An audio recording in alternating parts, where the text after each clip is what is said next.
Bonjour, je m'appelle Amandine, j'ai 23 ans, je suis française. Je suis actuellement un Master 2 en conservation des aliments et emballage à l'ENSAIA. Quand j'étais en L3 de biologie, je suis partie 6 mois en Erasmus à l'université de Valencia en Espagne.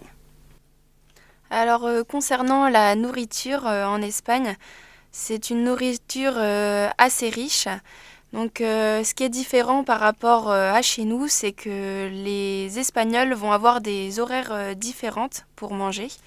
Donc ils vont manger le midi aux alentours de 15 heures, entre de 14 heures à 16 heures. Juste avant midi, ils vont manger un petit tanka, donc ça s'appelle l'almuerzo.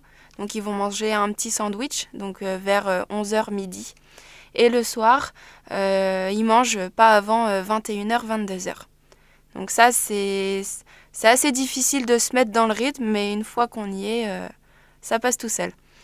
Au niveau de la nourriture, donc il y a vraiment de la nourriture typique valencienne, donc comme la paella valenciana, donc c'est une paella mais avec du poulet, du lapin et qui surtout qui est faite avec l'eau de Valence. Comme elle est calcaire, elle va donner un goût vraiment authentique à cette paella. Donc on peut la déguster uniquement à Valencia, parce que sinon elle n'aura pas le même goût. Il y a également l'horchata, donc c'est une sorte de lait fait avec de la chufa. Donc c'est une sorte de graine.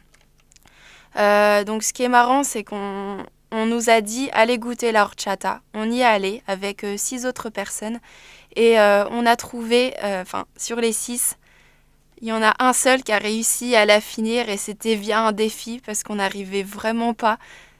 Pour nous, notre palais n'était vraiment pas habitué à ce type de nourriture.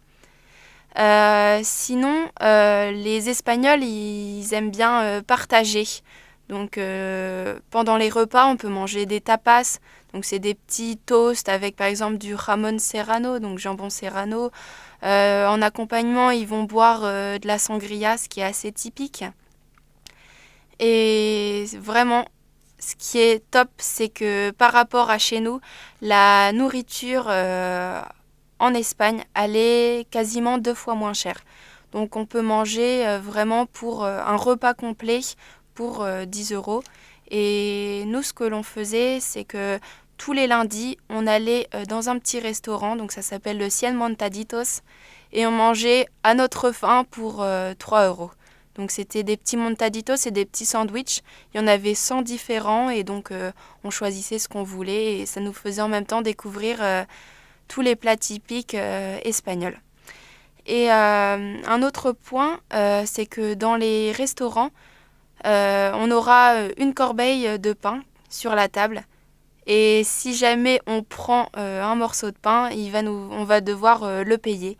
Alors qu'en France, le pain est gratuit.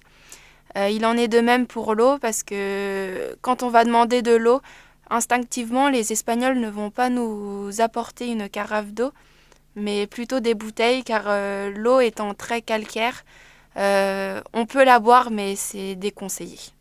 Alors voilà, je suis vraiment contente d'avoir pu vivre cette aventure Erasmus. Si moi je l'ai fait, pourquoi pas vous? Vive la mobilité étudiante!